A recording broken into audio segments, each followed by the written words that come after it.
beautiful view of Chicago ahead of us, I said. I know, said Hannah. I love looking at downtown Chicago at night because I love looking at downtowns of any city at night. I don't think I've ever seen it free in the morning, though. I've been in the loop that late just to look at things. Like what? Well, sometimes when I had issues sleeping, as most autistic people do, my dad would walk the loop with me. Interesting. It wasn't busy at all. I'm sure it wasn't. Let's hope there's another quiet night when we enter the loop this time around. I doubt it. Why? Be quiet and listen. We then both stopped talking and we could hear the helicopters downtown. Well, that's why, said Hannah. Wow, I feel like a dumbass. The helicopters were quiet, but you could definitely hear them. Once we enter, we need to fight to the bitter end, I said. We will, said Hannah. How long does it say until we are in the loop? 20 minutes. I could see Sam and George ahead of me walking into the Green Line. I then looked to the right and saw that we were in Clinton Station, which is the last station before the loop. Let's jog to meet up with them, I said. Fine, said Hannah. We then jogged up to Sam and George. What is it? George asked. I am here to provide instructions, I said. For what? George asked. What we do when we get into the loop, I answered. Well, what about what we do when we enter the loop? George asked. When we get to the corner, make a left, as if you were going toward Washington and Wells. Okay, said George. Sam then gave a thumbs up. Why? Hannah asked. It is a fact that Robbinsog is closer to the Harold Washington Library, Sam Van Buren, than it is to Adams or Wabash, I answered for Hannah. I see, said Hannah. Sam then took a look at his phone and flashed me a 10. Yes, Sam, I know we have 10 minutes left to get to the loop. We weren't quite in the loop yet, but I was looking at the tall buildings that were on the sides of us because we were pretty much in downtown, just not quite the loop, and the streets were dead. It looks like the loop has been empty for years and years.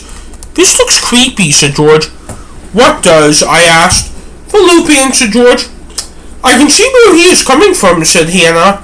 So can I, but I'm more scared about us getting bombarded, I said to George and Hannah. Sam then brought out his gun and cocked it. Good boy, Sam, I said. Sam then gave a thumbs up. We then were at the four-way intersection, which means we have to loop. Left, I said. We then all turned left. I can see Washington and Wells clearly from here, I said. So can I, said Hannah. Sam, I said to get to Sam's attention because I could tell he looked paranoid about us getting bombarded. Sam then looked at me to signal that I had his attention. Turn off the security cameras and loop stations because he probably was higher security to begin with, and it was we were the police, or I ordered Sam. Sam then went running into Washington and Wells and jumped onto the platform and jumped in the air and destroyed all the security cameras, and then he went to the other side. Good job, Sam, I said. Sam then bowed. What is the next station? Hannah asked. Quincy, I ordered. Quincy? Hannah asked. Isn't that the station for the Willis Tower? George asked. Yes, I said.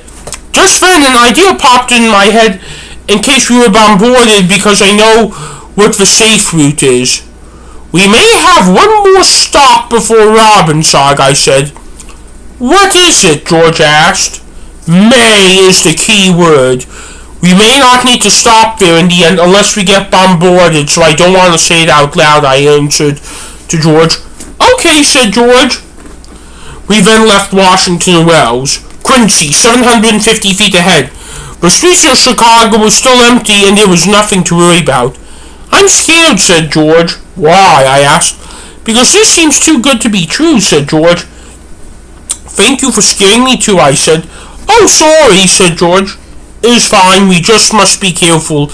We then walked about another minute to get further out of Washington Wells, and then I began talking to Sam. Weapons ready in case of a possible attack, I said. Sam then put his gun in the air. Remember to turn off the security cameras at Quincy, I said. Sam then gave a thumbs up. Good, I said. I took a look at Wells Street down below us. There were police cars down below us. We're gonna get ambushed in Quincy, I warned.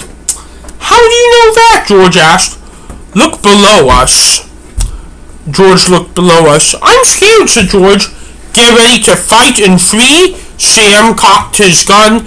2, we all stuck up our canes. 1. We then all went running into Quincy Station, and suddenly the lights turned on brightly.